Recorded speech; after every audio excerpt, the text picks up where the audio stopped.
History club സ്റ്റുഡിയോയിലേക്ക് എല്ലാവർക്കും സ്വാഗതം. +2 ചരിത്രത്തിലെ 3-ാമത്തെ അധ്യായത്തിലെ പ്രധാനപ്പെട്ട ചോദ്യങ്ങളും ഉത്തരങ്ങളുമാണ് പരിശോധിക്കാൻ വേണ്ടി പോകുന്നത്. Theme 3 kinship, caste and class, ബന്ധുത്വം, ജാതി, വർഗം. 1-ാമത്തെ ചോദ്യം പരിശോധിക്കാം. Explain the features of ideal patriliny. പിതൃദായക ക്രമത്തിൻ്റെ സവിശേഷതകൾ എന്തൊക്കെയാണ് എന്നാണ് നമ്മോട് ചോദിച്ചിട്ടുള്ളത്. നമുക്ക് ഉത്തരത്തിലേക്ക് കടക്കാം.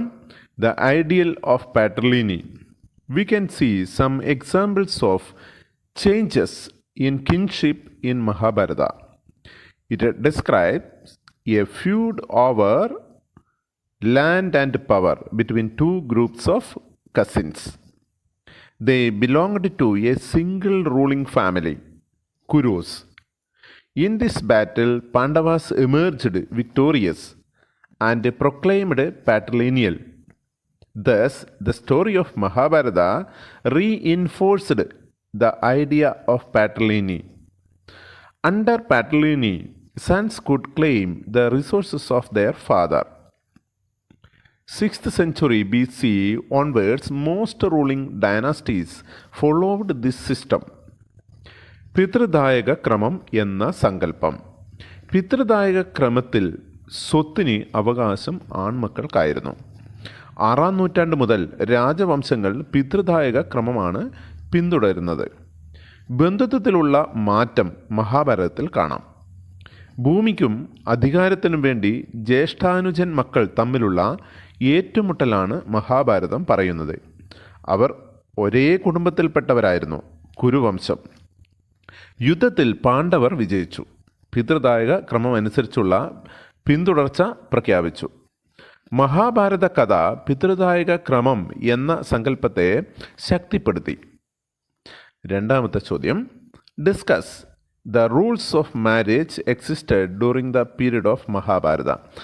മഹാഭാരത കാലത്തെ വിവാഹ നിയമങ്ങളെക്കുറിച്ച് എഴുതുക. Rules of marriage. In patrilineage system, sons were important because the continuity of the patrilineage. Daughters had no claim to resources of household. Marriage them to outside the kin was considered desirable. This system called exogamy. Exogamy means marriage outside. Kanyadhanam or gift of a daughter in marriage was an important religious duty of the father. When the social life became more complex, Brahmins began to lay down codes of social behavior from 500 BC. This text known as Dharma Sutras and Dharma Shastras. The most important work is Manusmriti, compiled between 200 BC and 200 C. Dharma Sutras and Dharma Shastras recognized 8 forms of marriage. Types of marriage. Endogamy. Endogamy means marriage inside one's own group, kin. Second, exogamy. Marriage outside one's own group. Polygamy, practice of a man having several wives. Polyandry, practice of a woman having several husbands. The Gotra of women.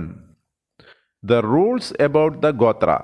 After marriage, women were given up their father's Gotra and adopted her husband's Gotra. Members of the same Gotra could not marry.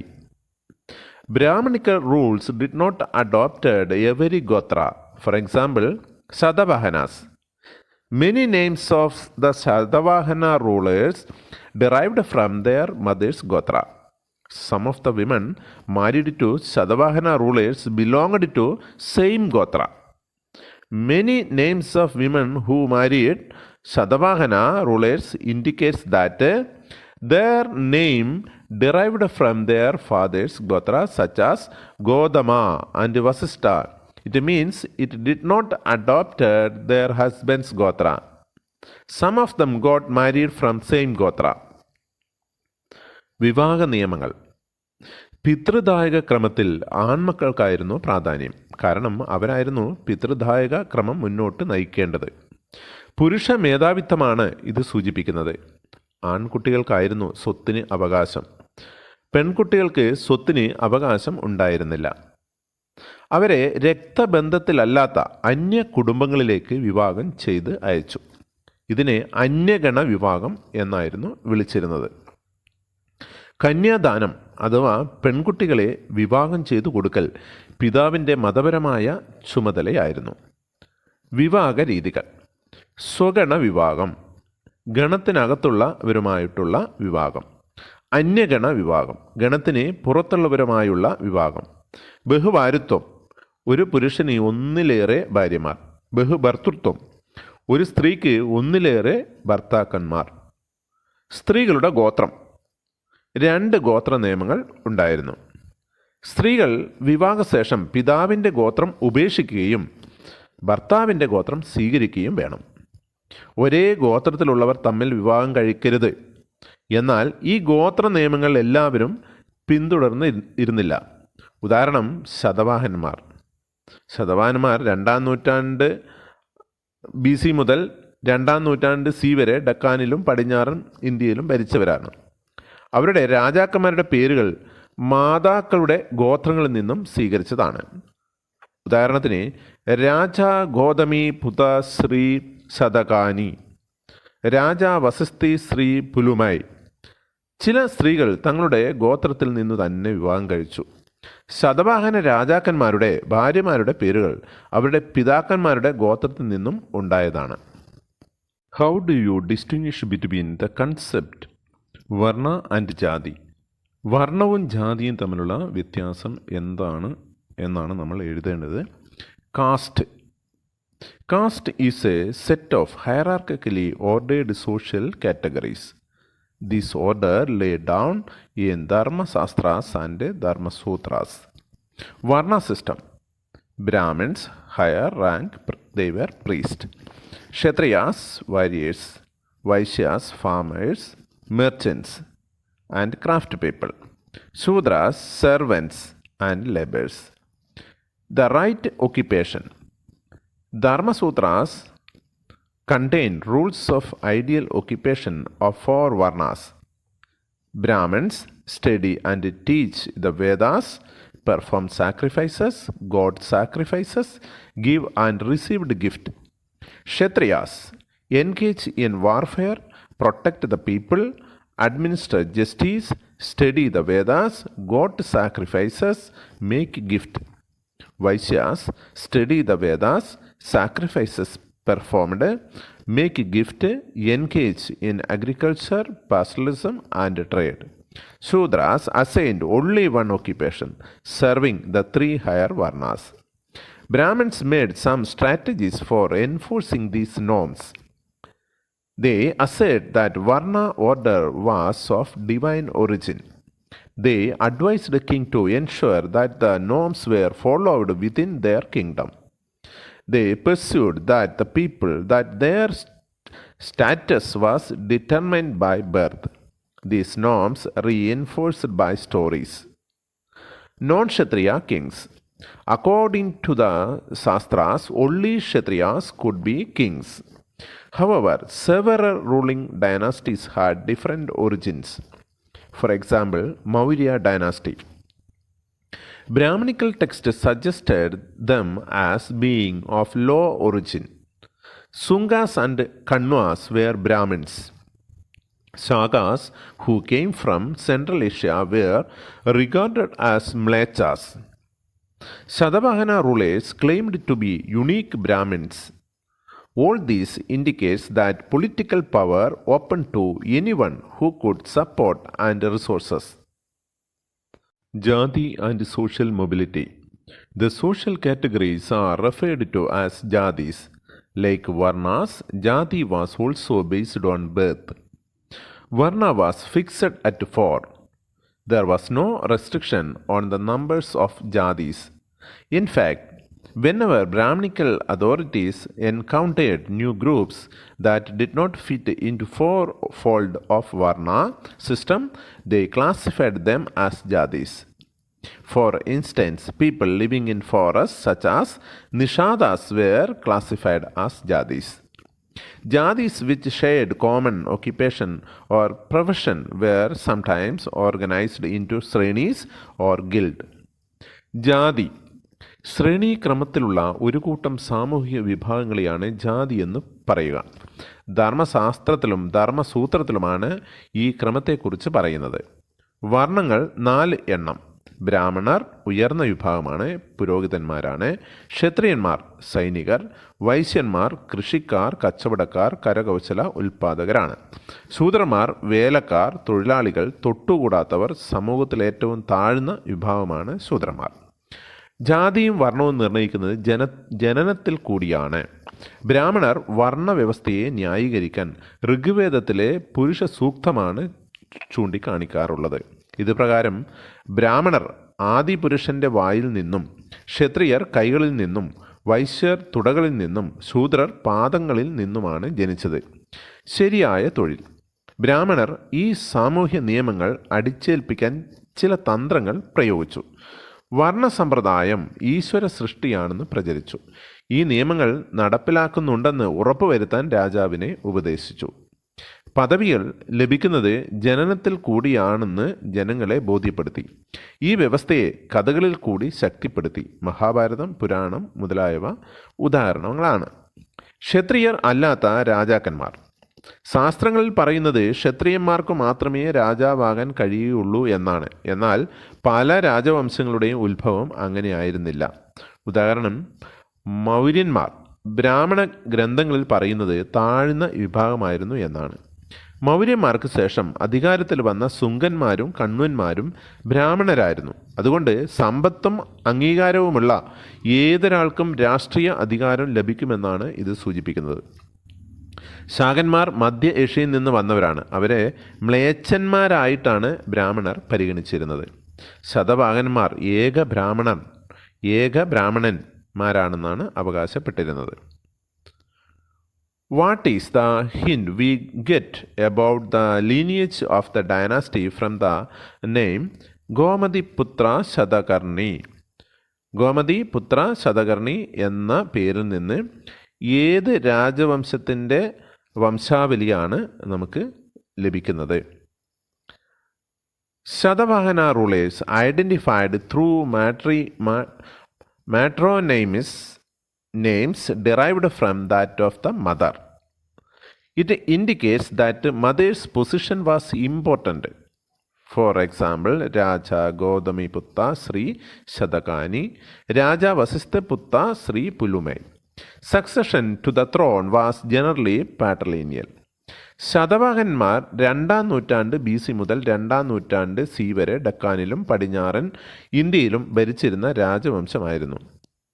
അവരുടെ രാജാക്കന്മാരുടെ പേരുകൾ മാതാക്കളുടെ ഗോത്രങ്ങളിൽ നിന്നും സ്വീകരിച്ചതാണ്.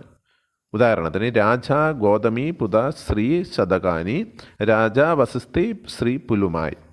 ചില സ്ത്രീകൾ തങ്ങളുടെ ഗോത്രങ്ങളിൽ നിന്ന് തന്നെ വിവാഹം കഴിച്ചു. ശതവാഹന രാജാക്കന്മാരുടെ ഭാര്യമാരുടെ പേരുകൾ അവരുടെ പിതാക്കന്മാരുടെ ഗോത്രങ്ങളിൽ നിന്ന് ഉണ്ടായതാണ്. അടുത്ത ചോദ്യം, explain 4 varnas and their occupations mentioned Dharmashastras. 4 വർണ്ണത്തെക്കുറിച്ച് വിവരിക്കുക. 4 വർണ്ണങ്ങളുടെ തൊഴിലിനെക്കുറിച്ച് ധർമ്മശാസ്ത്രത്തിൽ എങ്ങനെയാണ് പറയുന്നത് എന്നാണ് എഴുതാൻ വേണ്ടി ആവശ്യപ്പെട്ടിട്ടുള്ളത്.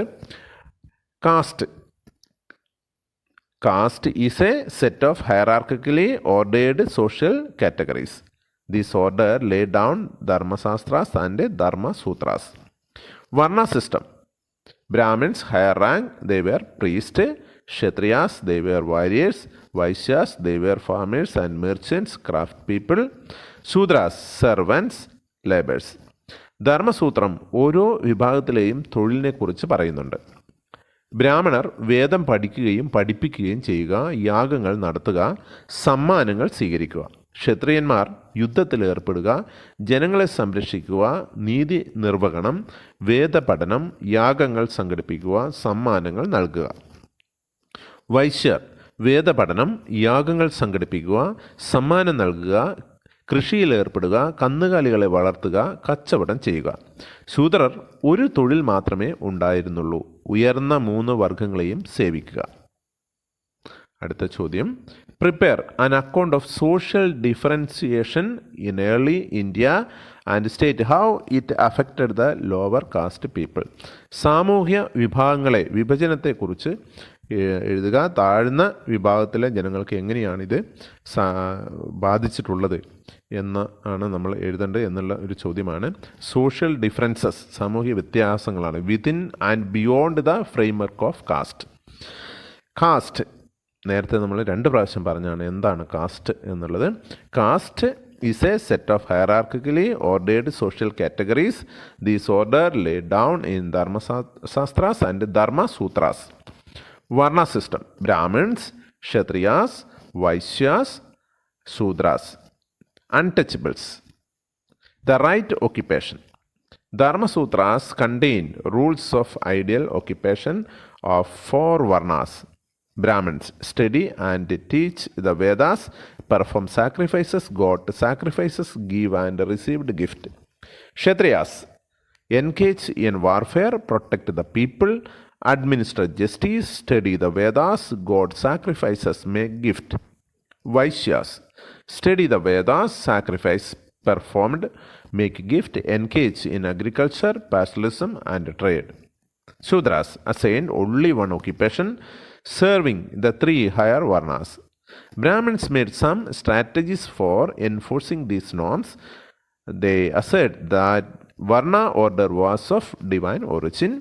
They advised the king to ensure that the norms were followed within their kingdom. They pursued that the people that their status was determined by birth. These norms reinforced by stories. Non-Kshatriya kings. According to the Shastras, only Kshatriyas could be kings. However, several ruling dynasties had different origins. Maurya dynasty. Brahmanical texts suggested them as being of low origin. Sungas and Kanvas were Brahmins. Shagas, who came from Central Asia, were regarded as Mlechas. Shadavagana rulers claimed to be unique Brahmins. All this indicates that political power open to anyone who could support the resources. Jadi and social mobility. The social categories are referred to as Jadis. Like Varna, Jadi was also based on birth. Varna was fixed at 4. There was no restriction on the numbers of Jadis. In fact, whenever Brahmanical authorities encounters new groups that did not fit into 4-fold of Varna system, they classified them as Jadis. For instance, people living in forests such as Nishadas were classified as Jadis. Jadis, which shared common occupation or profession, were sometimes organized into Srenis or guild. Beyond the 4 Varnas, there were populations whose practices were not influenced. Brahmanical ideas such as Nishadas, nomadic pastoralists, were called uncivilized or animal-like. Outsiders and barbarians who spoke non-Sanskrit languages were labeled as Mlechas. Untouchables and their duties. Brahmins considered some social categories as untouchables. Brahmins connected with the performance of rituals which they considered as pure. So they avoided taking food from untouchables. Some activities were regarded as polluting. These including corpse and dead animals. Those who performed such tasks were known as chandalas. They placed at the very bottom of the society. Touching and seeing them as regarded as polluting by the Brahmins. The Manusmriti laid down the duties of the chandalas. They had to live outside the village. Use discarded utensils, wear clothes of the dead and ornaments of iron, They could not walk and out in villages and cities at night. They had no dispose of the bodies. They had to dispose of the bodies of those who had no relatives, serve as an executioners. Observation made by Fahian and Huyansan. Fahian came to India 5th century, wrote that the untouchables sounded clappers when they entered street, so that the people could avoid the sight. Huyansan, who came in 7th century, observed that executioners and scavengers were forced to live outside the city. സാമൂഹ്യ വ്യത്യാസങ്ങൾ. ജാതിയുടെ ചട്ടക്കൂട്ടിനകത്തും പുറത്തും. ജാതി ശ്രേണീക്രമത്തിലുള്ള ഒരു കൂട്ടം സാമൂഹിക വിഭാഗങ്ങളെയാണ് ജാതി എന്ന് പറയുക. ധർമ്മശാസ്ത്രത്തിലും ധർമ്മസൂത്രത്തിലുമാണ് ഈ ക്രമത്തെക്കുറിച്ച് പറയുന്നത്. വർണ്ണങ്ങൾ 4 എണ്ണം. ബ്രാഹ്മണർ ഉയർന്ന വിഭാഗമാണ്, പുരോഹിതന്മാരാണ്, ക്ഷത്രിയന്മാർ സൈനികരാണ്, വൈശ്യർ കൃഷിക്കാർ, കച്ചവടക്കാർ, കരകൗശല ഉൽപ്പാദകരാണ്, ശൂദ്രർ വേലക്കാർ, തൊഴിലാളികൾ, തൊട്ടുകൂടാത്തവർ, സമൂഹത്തിൽ ഏറ്റവും താഴ്ന്ന വിഭാഗം. ധർമ്മസൂത്രം ഓരോ വിഭാഗത്തിലെയും തൊഴിലിനെക്കുറിച്ച് പറയുന്നുണ്ട്. ബ്രാഹ്മണർ വേദം പഠിക്കുകയും പഠിപ്പിക്കുകയും ചെയ്യുക, യാഗങ്ങൾ നടത്തുക, സമ്മാനങ്ങൾ സ്വീകരിക്കുക. ക്ഷത്രിയർ യുദ്ധത്തിൽ ഏർപ്പെടുക, ജനങ്ങളെ സംരക്ഷിക്കുക, നീതി നിർവഹണം, വേദപഠനം, യാഗങ്ങൾ സംഘടിപ്പിക്കുക, സമ്മാനങ്ങൾ നൽകുക. വൈശ്യർ വേദപഠനം, യാഗങ്ങൾ സംഘടിപ്പിക്കുക, സമ്മാനം നൽകുക, കൃഷിയിൽ ഏർപ്പെടുക, കന്നുകാലികളെ വളർത്തുക, കച്ചവടം. ശൂദ്രർ ഒരു തൊഴിൽ മാത്രമേ ഉണ്ടായിരുന്നുള്ളൂ, ഉയർന്ന 3 വർഗങ്ങളെയും സേവിക്കുക. ജാതിയും സമൂഹത്തിൻ്റെ ചലനാത്മകതയും. സാമൂഹ്യ വിഭാഗങ്ങളെ ജാതികളെന്ന് പറയുന്നു. വർണ്ണത്തെ പോലെ തന്നെ ജാതിയും ജനനത്തിൻ്റെ അടിസ്ഥാനത്തിലാണ് നിർണ്ണയിക്കുന്നത്. വർണ്ണം 4 എണ്ണം മാത്രമേ ഉള്ളൂ, എന്നാൽ ജാതികൾ ധാരാളം ഉണ്ടായിരുന്നു. വർണ്ണസമ്പ്രദായത്തിൽ ഉൾപ്പെടാത്ത വിഭാഗങ്ങളെ ജാതികളായി പരിഗണിച്ചിരുന്നു. ഉദാഹരണത്തിന്, വനത്തിൽ ജീവിച്ചിരുന്ന നിഷാദന്മാരെ ഒരു ജാതിയായിട്ടായിരുന്നു പരിഗണിച്ചിരുന്നത്. ഒരേ തൊഴിൽ ചെയ്യുന്ന ജാതിയിൽപ്പെട്ടവർ ചില അവസരങ്ങളിൽ ശ്രേണികളും ഗിൽഡുകളും രൂപീകരിച്ചിരുന്നു. വർണ്ണത്തിനും അപ്പുറം ബ്രാഹ്മണ ആശയങ്ങൾ സ്വാധീനിക്കാത്ത ജനവിഭാഗങ്ങൾ ഉണ്ടായിരുന്നു. ഉദാഹരണത്തിന് നിഷാദന്മാർ, കന്നുകാലികളെ മേയിച്ചു നടന്നവർ. ഇവരെ സംസ്കാരശൂന്യർ, മൃഗതുല്യർ എന്നിങ്ങനെയാണ് സംസ്കൃത കൃതികളിൽ പരാമർശിക്കുന്നത്. പുറമേ നിന്ന് വന്ന സംസ്കൃത ഭാഷ സംസാരിക്കാത്ത ജനങ്ങളെ മ്ലേച്ഛന്മാർ എന്നായിരുന്നു വിളിച്ചിരുന്നത്. തൊട്ടുകൂടാത്തവരും അവരുടെ തൊഴിലും. ചില ജനവിഭാഗങ്ങളെ ബ്രാഹ്മണർ തൊട്ടുകൂടാത്തവരായി പരിഗണിച്ചിരുന്നു. ബ്രാഹ്മണർ ചില അനുഷ്ഠാനങ്ങളുമായി ബന്ധപ്പെട്ടിരുന്നു. അവരതിനെ ശുദ്ധമാണെന്ന് കരുതിയിരുന്നു. അതുകൊണ്ട് തൊട്ടുകൂടാത്തവരായി കരുതുന്നവരിൽ നിന്ന് ഭക്ഷണം അവർ സ്വീകരിച്ചിരുന്നില്ല. ചില പ്രവൃത്തികൾ അശുദ്ധമാണെന്ന് കരുതിയിരുന്നത്. മൃതശരീരവും ചത്ത മൃഗങ്ങളും ഇതിൽ ഉൾപ്പെട്ടിരുന്നു. മൃതദേഹങ്ങളെയും ചത്ത മൃഗങ്ങളെയും അടക്കം ചെയ്യുന്ന പ്രവൃത്തിയിൽ ഏർപ്പെട്ടിരുന്നവർ ചണ്ടാളർ എന്നറിയപ്പെട്ടു. സമൂഹത്തിലെ ഏറ്റവും താഴെത്തട്ടിൽ ആയിരുന്നു ഇവരുടെ സ്ഥാനം. ഈ വിഭാഗങ്ങളെ സ്പർശിക്കുന്നതും കാണുന്നതും ബ്രാഹ്മണർ അശുദ്ധമായി പരിഗണിച്ചു. ചണ്ടാളന്മാരുടെ തൊഴിലിനെക്കുറിച്ച് മനുസ്മൃതിയിൽ പറയുന്നു. അവർ ഗ്രാമത്തിന് പുറത്ത് താമസിക്കണമായിരുന്നു. ഉപേക്ഷിക്കപ്പെട്ട പാത്രങ്ങൾ മാത്രമേ ഉപയോഗിക്കാനാവൂ. മരിച്ചവരുടെ വസ്ത്രങ്ങളും ഇരുമ്പ് ആഭരണങ്ങളുമാണ് ധരിച്ചിരുന്നത്. രാത്രിയിൽ ഗ്രാമങ്ങളിലൂടെയോ നഗരങ്ങളിലൂടെയോ സഞ്ചരിക്കാൻ അവരെ അനുവദിച്ചിരുന്നില്ല. ബന്ധുക്കൾ ആരുമില്ലാത്ത മൃതദേഹങ്ങളെ മറവ് ചെയ്യേണ്ടത് അവരുടെ ചുമതലയായിരുന്നു. ആരാച്ചാർമാരായി പ്രവർത്തിക്കണമായിരുന്നു. ഫാഹിയാൻ്റെയും ഹുയാൻസാങ്ങിൻ്റെയും നിരീക്ഷണങ്ങൾ. ഫാഹിയൻ ഇന്ത്യ സന്ദർശിച്ചത് 5-ാം നൂറ്റാണ്ടിലായിരുന്നു. അദ്ദേഹം തൊട്ടുകൂടാത്തവരെ പറ്റി എഴുതിയിട്ടുണ്ട്. അവർ നഗരത്തിലേക്ക് പ്രവേശിക്കുമ്പോൾ മണി കൊട്ടി ശബ്ദമുണ്ടാക്കണമായിരുന്നു. ഈ ശബ്ദം കേട്ടാൽ ജനങ്ങൾക്ക് അവരെ കാണാതെ പോകാം. ഹുയാൻസാങ് 7-ാം നൂറ്റാണ്ടിൽ ഇന്ത്യ സന്ദർശിച്ചത്. തോട്ടിപ്പണിക്കാരും ആരാച്ചാർമാരും നഗരത്തിന് പുറത്ത് താമസിക്കാൻ നിർബന്ധിതരായിരുന്നു എന്ന് അദ്ദേഹം പറയുന്നുണ്ട്. മാതംഗ ജാതകം. പാലി ഭാഷയിൽ എഴുതിയ ബുദ്ധമത ഗ്രന്ഥമായ മാതംഗ ജാതകത്തിൽ ബോധിസത്വൻ, അതായത് ബുദ്ധൻ്റെ മുൻജന്മം, ചണ്ടാളനായ മാതംഗനായി ജനിക്കുന്ന കഥ പറയുന്നു. ഈ കഥ ചണ്ടാളരുടെ എതിർപ്പിൻ്റെ സൂചന നൽകുന്നതാണ്. അടുത്ത ചോദ്യം പരിശോധിക്കാം. Write a short note on Dharmashastras. ധർമ്മശാസ്ത്രത്തെക്കുറിച്ച് ഒരു ചെറിയ നോട്ട് തയ്യാറാക്കാനാണ് പറഞ്ഞിരിക്കുന്നത്. എന്താണ് ധർമ്മശാസ്ത്രം എന്ന് പരിശോധിക്കാം. When the social life became more complex, Brahmins began to lay down codes of social behaviour from 500 BC. This text known as Dharma sutras and Dharma shastras. The most important work is Manusmriti, compiled between 200 BC and 200 CE. Dharma Sutras and Dharma Shastras recognized 8 forms of marriage. സമൂഹം കൂടുതൽ സങ്കീർണമായതോടുകൂടി സാമൂഹ്യ നിയമങ്ങൾ ബ്രാഹ്മണർ നിർമ്മിച്ചു. 500 BC ഇത് സംസ്കൃതത്തിലേക്ക് എഴുതപ്പെട്ടു. ഈ ഗ്രന്ഥങ്ങളെ ധർമ്മസൂത്രങ്ങൾ അഥവാ ധർമ്മശാസ്ത്രങ്ങൾ എന്നറിയപ്പെടുന്നു. ഇതിലേറ്റവും പ്രധാനപ്പെട്ട കൃതിയായിരുന്നു മനുസ്മൃതി. ധർമ്മസൂത്രങ്ങളിലും ധർമ്മശാസ്ത്രങ്ങളിലും 8 തരത്തിലുള്ള വിവാഹങ്ങളെക്കുറിച്ച് പറയുന്നുണ്ട്.